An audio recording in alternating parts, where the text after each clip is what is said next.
Welcome to Menopause Morph, your time to change. We're here to help you thrive through your menopause, bringing you experts in many fields to help you from perimenopause to menopause and beyond to become the strong, vibrant woman nature intended you to be. Hosted by Pauline McCarthy of the Pearls of Pauline, pearls of wisdom, compassion, and joy.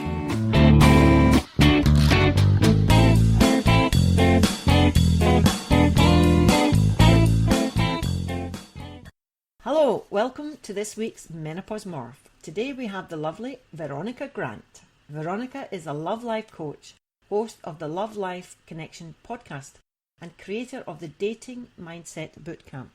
She helps smart, ambitious women who feel like they have it all, except love, find it. On the surface, Veronica helps women enjoy the process of dating and meeting higher quality men.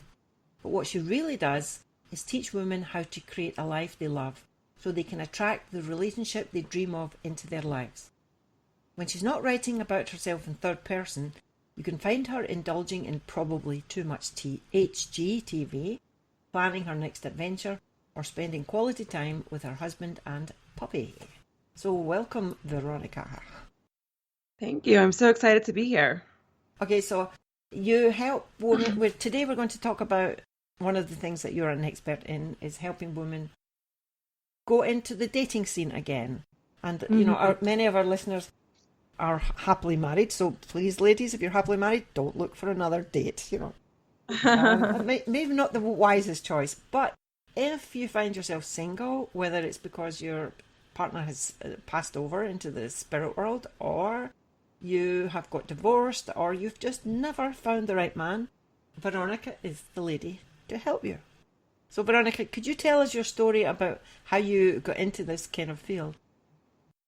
Yeah, so I actually started as a health coach, and I was helping women lose weight and feel better about their bodies, themselves in a healthy way. And it was really interesting is a lot of my clients at the time came to me because they're like, Veronica, I want to lose weight so that I can date again. Or Veronica, I want to lose weight because my husband's skinnier than me and I just, you know, I can't be intimate with him. And pretty much everything, you know, in between. And so I kept hearing that over and over again. And I didn't love health coaching. Like I just kind of got bored with it. It wasn't that's not valuable for people or it's not helpful for some people. But for me, it just wasn't really the thing that I wanted to be coaching and teaching on all the time. But with relationships, I love talking about dating and relationships and love. I could watch rom-coms and sitcoms about dating and relationships all day long. I could talk about it. I was like the go-to person for all my friends on, you know, they wanted my dating advice or what I thought about a situation that they're in. I had friends who would ask me to write their dating profiles. So I was working with a business coach at the time. And so these two things were kind of happening at the same time. And I honestly didn't really think anything of it. And she was like, Veronica, why don't you coach people? Like, you don't like health coaching. It's not really working. It's not just clicking. So why don't you switch over to dating and relationship coaching? And I was like, people don't do that. Or like, people don't pay for that, or people don't. And so I did. And I've never looked back. It's been amazing ever since. And I love helping my clients get into relationships. And when they send me pictures of them and their new partner or boyfriend, it just makes me super, super excited. And what about your own love life? How is that going? Well, I just got married, so pretty good. But it wasn't always good. In my group of friends, I was always the single one. I had friends who I just felt like they couldn't stay single, and yet I couldn't get unsingle, if that's even a word. And if I wasn't single, I was probably chasing a guy who didn't really care that much about me, at least not in terms of having a healthy relationship. Or I was just, you know, upset about someone that had just ghosted me or ditched me or something like that. This happened for, many years.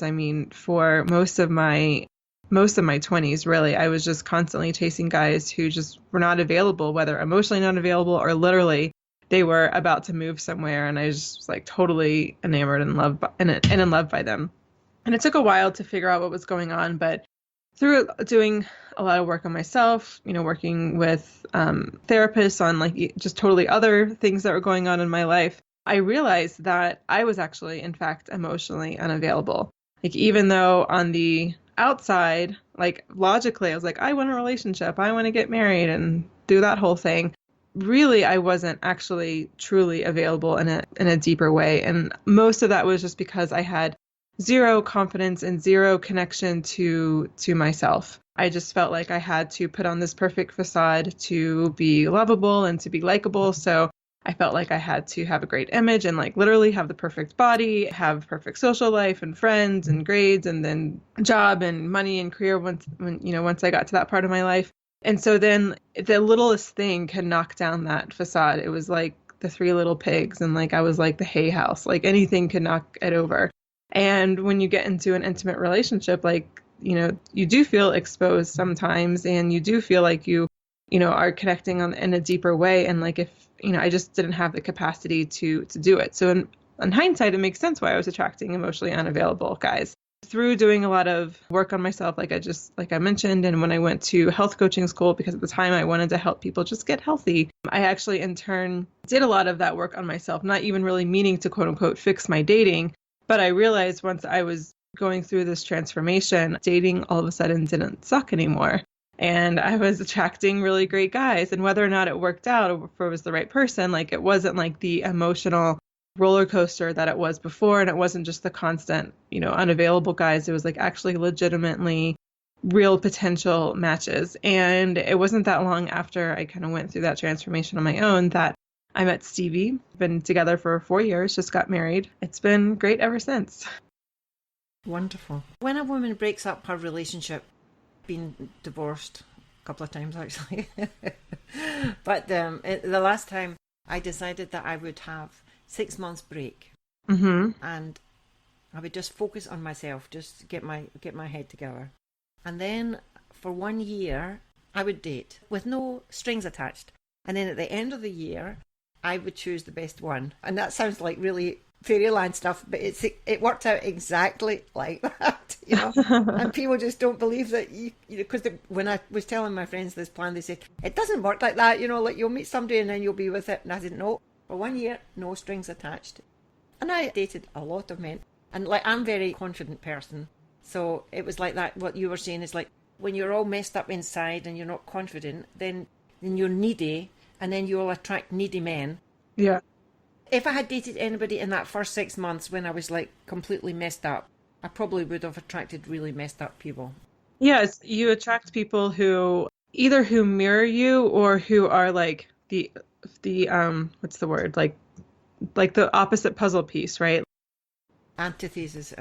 Like if you're really really needy and clingy, then you're gonna attract someone who's super controlling. Right? Because like it's just a match made in heaven, like someone who's needy versus someone who's really a controlling type of person. Or if you're like the kind of person that it gets really attached to people because like that's like your sense of confidence or sense of personhood or whatever, then you're going to attract a narcissist, right? Because a narcissist is going to love the fact that you're super attached to them. And and so it's just, it's not like you're attracting exactly who you are. It's almost like a perfect match, but just not exactly the match that you're looking for. It's a toxic match. So basically, we should get ourselves together first before we start dating. So when do we know that we're ready to date? Yeah, that's always like, a hard question because it's kind of like a chicken and the egg type of thing. And the thing is that I hesitate to say just blankly, work on yourself before you date, because for some people that can just be forever an excuse to like never actually, start dating and putting yourself out there. And at some point you just have to do it, even if it means like shit's gonna hit the fan, even if it means you're gonna, maybe get your heart broken or fall back into an old pattern. You still have to go out there and try so you can then pull back and regroup and be like, okay, like what worked, what didn't work, where am I still, falling into old patterns, what's triggering me, what's tripping me up, because I've worked with clients who are I'm just trying to work on myself before I date, but it's just a crutch and they never ever, go back out. So, I think that when you're trying to, decide if you're in a place where you can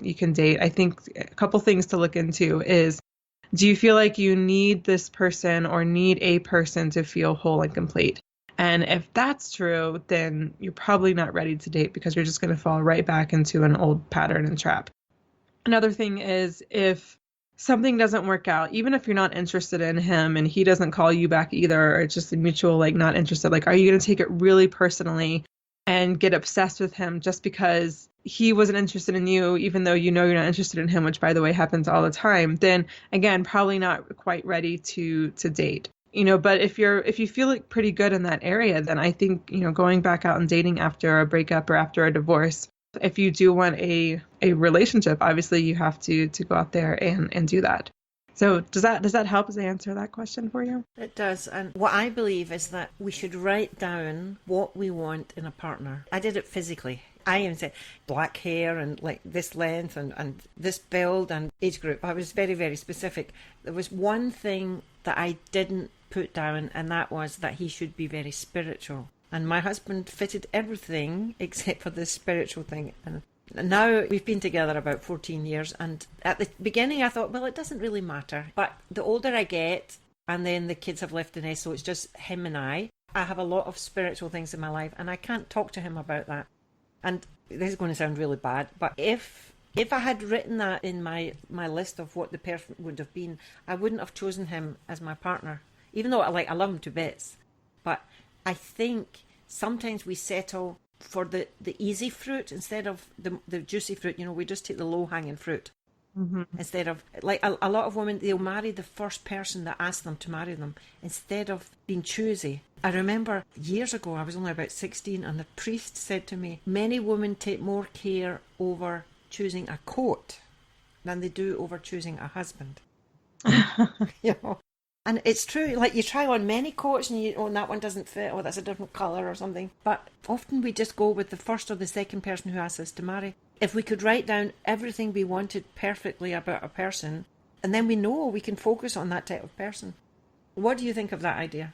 Well, I actually don't teach my clients that specifically. I teach them kind of a variation of that. I teach my clients, instead of like writing down all of the details, I teach them to write down, well, how do you want your partner to make you feel? Because I think at the end of the day, like, that's most important. Because the thing is that, like, your partner, your husband or boyfriend or whoever is, no one person can provide everything to you and be everything for you. And I think there's an expectation within marriages that your partner is like your everything. And in a lot of ways, like, that person, your husband, is like your rock and your everything, but not in the sense of like it's fulfilling all of your emotional needs. And so, I think it's totally fine to get spiritual needs taken care of somewhere else, or intellectual needs, or I don't know, like celebrity gossip, emotional needs, whatever your thing is. But you just have to decide, okay, what do I actually need from my partner, and what can I get from like other people, from friends and neighbors and things like that. So I think that's really important. And I just think, I know, like, with law of attraction, it's like write down everything, but I really... Yeah, I'm very much into law of attraction. And I am too, but I just think that sometimes without like having a deeper understanding of what law of attraction is and how it works and what you actually need to do, it's not just about sitting at home and waiting till he drops up on you or whatever. I think that writing down a list can make people, or can actually hold most women back. And that's because either you go on a date with a great guy and they don't really fit a lot of the things that you have on this list, but some of the things that he may not fit, or might be arbitrary things, or things that don't actually really matter in a relationship. And so then you just kind of blow them off. This is true. Yeah. Or like someone fits like everything and you're like, oh my God. And then you put them on a pedestal and then you're just like nervous and you're not really acting like yourself. And then like a connection's not really going to happen either. So, that's why I say just focus on how he makes you feel. Like, get really clear on how you want to feel, not just in your relationship, but how you want to feel day to day in your life, because your relationship is part of your life. It's not just like this other thing, right? And then look for guys who can make you feel like that. Because the thing is like, if I had written a list down, Stevie would have, had a lot of the qualities, I think, but there's definitely some things that he would never have, that it just completely surprised me that, that I ended up with him. He's like an engineer and I'm like totally not engineering at all, but we mesh really well together. And he makes me feel how I want to feel, which I think at the end of the day is most important. Because at the end of the day, we want all these things, whether it's a partner or we want a new car or we want a house. because we want it to make us feel a certain way. So, that's where I tell people to focus first. Those that have been in relationships before that didn't work out, how can they learn from their mistakes or their experiences to help them in future relationships? I think that if it's just a one-time, I don't want to say a one-time thing, but like if generally the relationship was healthy, love isn't always forever and it just kind of falls apart or you just kind of grow apart and it's like a mutual, like just moving on, understanding type of thing.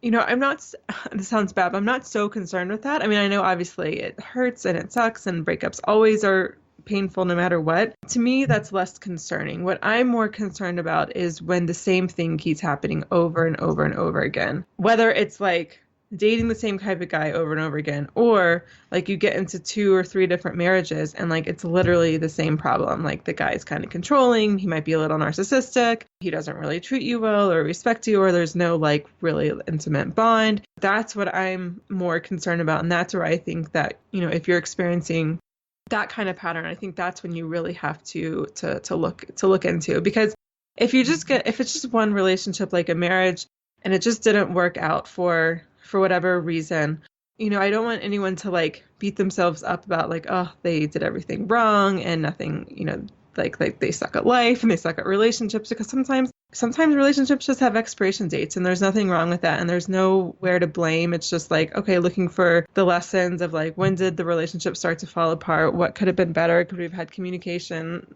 earlier on? Could we have gone to marriage therapy and that could have helped, if we'd done that earlier on? But, I'm more concerned if the relationship's a pattern's going on and on over and over again, like, what's happening? Like, what about him is making you super attracted to him?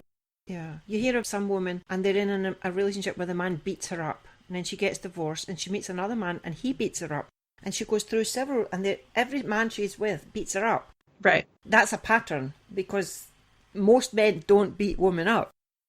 Right. Yeah. So that's a pattern. And, to do that, I think you really have to look into childhood and to look at the relationship with your parents, especially the one you had with your father, and then their relationship, your parents' relationship with each other, or whoever raised you. It doesn't have to necessarily be your biological parents, because usually that will tell you where some of the patterns begin and why they exist. So, usually, for example, if you're in an abusive relationship, whether it's physically abusive or emotionally abusive, often it's because you're trying to recreate or get the love you didn't get from your father. So like if your father was abusive or if your father was just not available, like whether it just literally wasn't there or just wasn't emotionally there, when we're as adults, we go out and try to basically fill that void of the father's love. And usually that not, and on top of that, it also leads to this idea of that we're not good enough, something's wrong with us. Like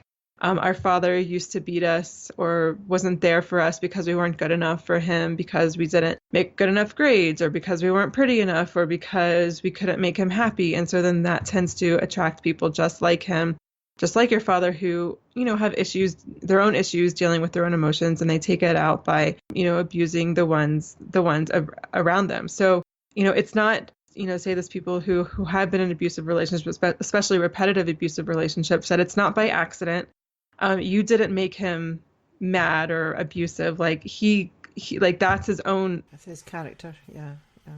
Own pattern. That's his own, that's his own issues that he just never have dealt with, and you just happen to be on the receiving end. So it's never anyone's fault, and it's just simply that you're also, just like the abuser, like you're also in a pattern, and it just takes a combination, I think, of therapy and coaching to rework that pattern so that you aren't attracted to men who abuse you. Because what's even more complicated is usually there's a very strong attraction, especially physical attraction. And so that's a lot of times what keeps people staying, or a belief that no one else will love them, often because the abuser has told them that before, which is something probably similar to what their father has said to them before, something along the lines of, a man will never love you, or you should be lucky that I'm providing food and shelter for you because no one else would.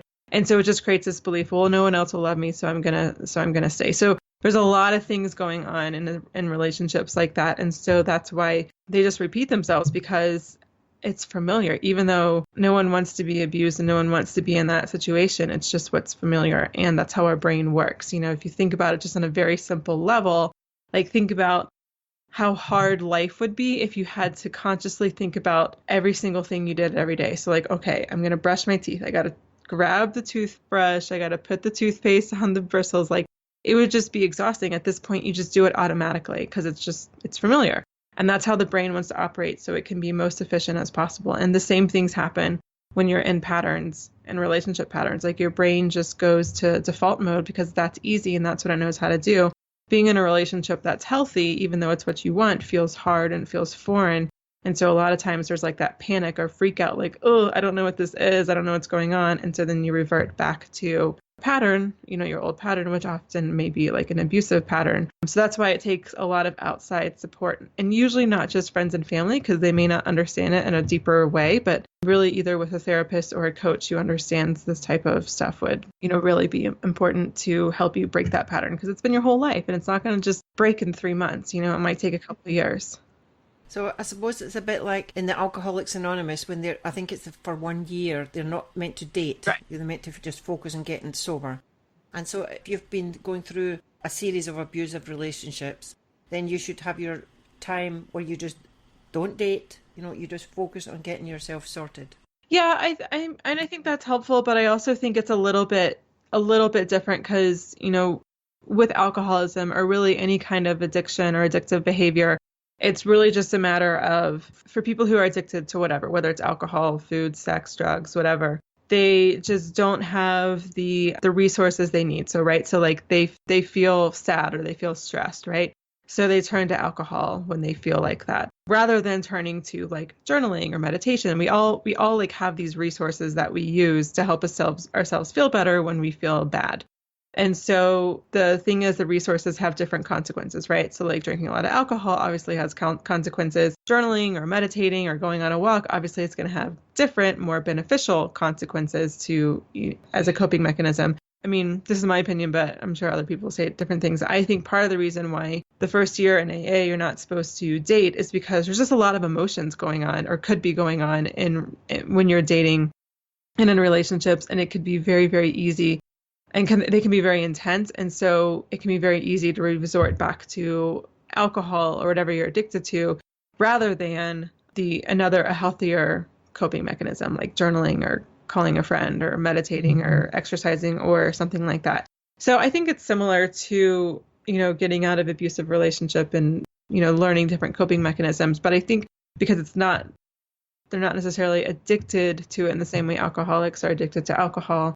I don't know if it's exactly the same, but I mean, I do think that if you've been in a series of, unhealthy relationships, definitely taking some time to get to know who you are and connect with yourself and, build your confidence, I think is really important. But it's not just, even if you're not going to date, it's not about just sitting at home and thinking about getting confident. You still have to go out and maybe make friends or meet people or get a new hobby or take a class of some sort or apply for a new job so that you're building confidence, because you can't build confidence just by sitting home and thinking about how you're going to be different next time you date again. You have to still go out and do things to build that confidence.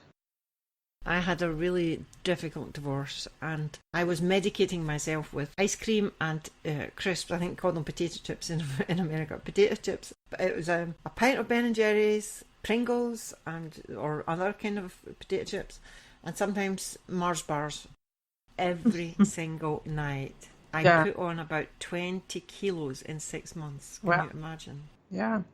I've lost most of it, but I'm now going through it. I was on a plateau for a while, and now I'm going through the next phase. So, as you said, it's consequences. Like if I had been taking alcohol to numb the craziness that was going on, I would probably be an alcoholic just now. But instead, I just got kind of fluffy. Right. But food is a drug. Food is a drug. Right. Many people use it to medicate, to make us feel better, and that's what I did. My kids were young, and so when they went to bed, it was just me. I would watch TV and eat all these lovely, delicious things. Yeah. Which was just made my body really, really ill. Yeah. It's not good. When I was a teenager, you met men by going to discos and bars and things like that. But nowadays, you hear more and more people with online dating. Actually, that's how I met my husband, online dating. Because my kids were young and I couldn't get out, so I would be on the computer. I met a lot of men. Right. He was the best out of the... I was telling you, the 1 year, he was the best one. It can be very daunting. And I know from my experience, at some sites you would go on and the men were just looking for sex. Just for sex. You know, they went... And they would ask me... Right. What are you looking for? And I wrote, a knight in shining armor. Oh, I found my knight in shining armor, but a lot of men said, no, I'm looking for sex. I said, bye. And it was like, on these sites, I think, or the site that I was on, I think there was far more men than there was women. Okay. Because as soon as I went online, there would be about 20, 30 men would start to chat. You know, there's this online chatting thing. And it was, you know, I live in Iceland, but I'm originally from Scotland. So most of these men were Icelanders. And the first thing I would ask them was, do you speak English? And if they say no, I'd just go, bye. Because I couldn't type fast enough in Icelandic, because I would have to think about the words. So I just thought, no, the person has to speak English. So... But, so that was, let me see, that must have been 14 years ago. So things have changed quite a lot in 14 years. So... Oh, yeah. They've changed a lot in the past 14 months. Okay.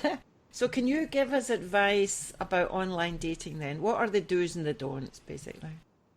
The big picture thing about online dating is nothing trips people up more than online dating. That's for sure.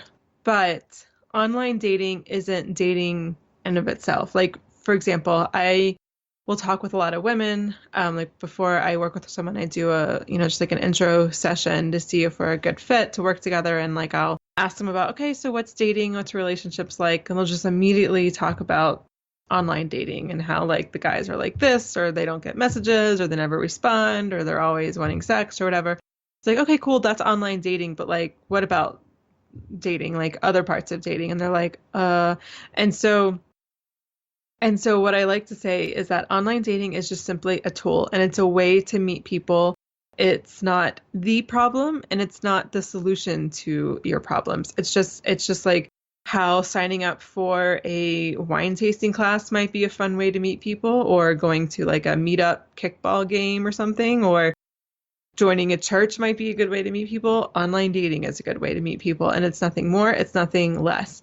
Because I think what trips people up most is simply the mindset. Like, yes, there are some tactics, like, and some good ideas, I think, to have on your profile, or the good things to have on your profile, and how to approach people. But I think mindset matters so much because yeah, of course, there's creepers online, like, who just want sex, but there's creepers at church who just want sex, and there's creepers at the bar who just want sex. Like, it's not just online dating, but we make it about just being about the online dating. And so when someone is creepy and they message you, or they clearly just want sex, what I find happen, especially if it happens a lot, women almost start to internalize it and just think every guy is about sex. And so then their profile reflects that frustration, or reflects that fear, or their messaging does. So for example, they might say something like, if you're just interested in sex, then don't message me.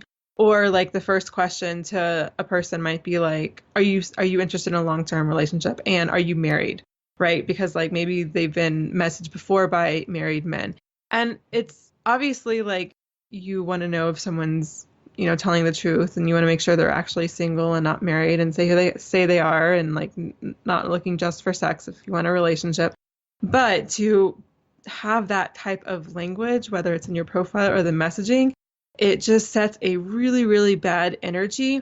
And if you think about it, who are the people that are actually into that, right? Like, if you're like, put yourself in the shoes of an emotionally available, genuine guy, and some woman's profile says like, if you're just interested in sex, like, don't message me. And they're like, whoa, almost like crazy lady, right? And they'll move on to the next profile, whereas like the creeper guy is going to be like, oh, this is going to be fun, when they see that message. And so then they'll message you, and it's like all of a sudden now, like, all the guys who want sex are messaging you. So it's almost like you're creating your own magnet. Right. And you're just confirming what you already believe to be true. And same thing with the first message. Like if again, like put yourself in the shoes of like a genuine, emotionally available guy and the first thing you say to him is, "Are you married?" Person's going to be like, "No, I'm online dating." Like, what do you think? Like they're not even going to be in that mindset. But like if someone is married or they're kind of creeper or they're kind of weird or they just want sex, then they're like, "Oh, this is going to be fun." Right? And so it's just you have to think about like how nice people think and how creepers think. But it all goes back to mindset, right? Like, yeah, I don't think you should have things like on your profile, "I'm not looking for this." Rather, I think you should say what you are looking for. Because I think that attracts the guys that I think that most women probably listening to this want. But a lot of that still stems from the mindset because you're so nervous or you're so scared or you're so frustrated that it just reflects in it and your energy begins to spill out even across the internet. And you start attracting those types of people. So that's the most important thing, I think. I also think that I said this kind of briefly, but I think it's really important to be positive in your profile. Like say what you want, say like who you are, and describe your ideal relationship or describe the relationship that you're looking for, but without being like, "I'm not looking for this. Don't message me if," like, because I think that just sends a really, really bad energy. I also think that you have to remember that men are just as scared as rejection as you are. So I like to kind of throw them a bone, right, in the profile. So in your profile, like have some sort of question or like call to action that makes it easy for them to message you, right? Because a lot of times you see a profile and you're like, wow, like I don't even know what to say, like because no one knows how to do the first message. Like it's all like people always freak out about it, right? So like just make it easy. Like, why are you making it hard for people to contact you? It's kind of like as a business owner, and like if I'm like on a website and I'm trying to like sign up for their email list or I'm trying to buy something from them and I can't freaking find the sign up box or the pay button, I'm like, why are they making it hard for me to buy from them? Like, I don't get, aren't they a business? And it's kind of the same thing, like online dating. Like, why are you making it hard for people to message you? Like, ask a question. Like, if you write about, one of your pastimes is like traveling or reading, like your question could be like, "Tell me your favorite book," or "Tell me your favorite author," or "Tell me your favorite trip you've taken," or "Tell me your dream vacation," or whatever. It doesn't have to be like super deep and complicated. Just whatever your profile is already about. Like, so basically you're giving them permission to contact you. yeah. And it does a couple things. 'Cause I think people who are genuinely looking for someone, are going to definitely respond if the profile resonates with them, are going to respond to that because they're like, "Oh, cool. She made it easy for me to contact you." And it also kind of weeds out people because there are people who will just message anyone. They don't even read the profiles or just like mass messaging. And it kind of helps you to weed those people out because if it's obvious they didn't read your profile, then you're just like delete. And it's like, who cares? And that's the other thing about mindset is like, if people don't respond, if people send you weird messages, if people don't answer your call to action questions, like just delete, delete, delete. Who cares? Right? Because if you let that weigh you down, then it's going to show up in how you interact with potentially great men. I think some people feel that it's impolite just to delete without responding. But I think in this situation, why waste your energy on these kind of negative people? Yeah, I think that's just the belief, and I personally don't share that belief. I mean, if you've been messaging with people and like you just decide that it's not the right person, then yeah, it's the same person you've been talking for a couple days. And I mean, I guess the polite thing to do would be to say, "You know what, I don't really see this going anywhere. Best of luck," or something. But if someone just messages you, like, and it's just one message, I don't think you have to message them back. Very good. So we're coming near the end of our time. You have a website at veronicagrant.com and you have something free there for our people to listen to. Yes. Can you tell us about that? Yeah, so it's actually a brand new website, so I'm super excited. And on the website, I have a free Let It Go guide. So whatever you're just holding onto that's holding you back, this guide will help you let it go. So whether it's an ex, whether it's an old pattern that you, like a dating or relationship pattern that you can't seem to shake off, whether it's just a limiting belief or a block that's just like blocking you from love or emotionally available guys, this will help you to remove whatever is getting in your way. And you can grab that at veronicagrant.com. Lovely, lovely. It's veronicagrant.com/meditation. Oh, sorry. That's a different freebie that I have. So the Let It Go guide is at veronicagrant.com. And then I do have a free meditation series. It's veronicagrant.com/meditation. And that's just 5 meditations to help you attract and get into the right mindset of attracting your ideal partner. So there's definitely some law of attraction elements in those meditations. So I really love them. And a lot of people have really loved them. Excellent. I really believe in law of attraction. Last week I employed a new person. I have a souvenir candy company. And I wanted somebody very flexible and with these kind of attributes. And I wrote it all down and I got the right person. Very nice. And when I was showing this to my husband, he says, there's no way you're going to find somebody like that, you know, with all these things. And it came. He doesn't believe in the law of attraction, but it keeps happening. You know, like when I write these things down, it happens and he's going, it's just a coincidence. And I said, it's not a coincidence. If you don't know what you're looking for, you're never going to find it. Yeah. I have the same conversation with my husband. I'm all about law of attraction. And I think he gets it on some level, but he's not as woo-woo as me, as you could say. Yeah. Well, Veronica, it's been great having you here. And I hope that our listeners will be inspired, the ones that are looking for another love in their life. If you want to learn more from Veronica, just head over to her site, veronicagrant.com. Yep. And I also have a podcast, the Love Life Connection. Oh, yes, the podcast. So and it's called Love Life Connection podcast. Yeah. And that will be on iTunes and Stitcher Radio and all the other kind of podcast places. Wherever you listen to podcasts, it's there. Yes, lovely. So if you're listening to this podcast, whatever you're listening to that, just search out for Love Life Connection Podcast. Wonderful. Awesome. Well, thank you so much. This was so much fun. And we'll see you all next week. Bye.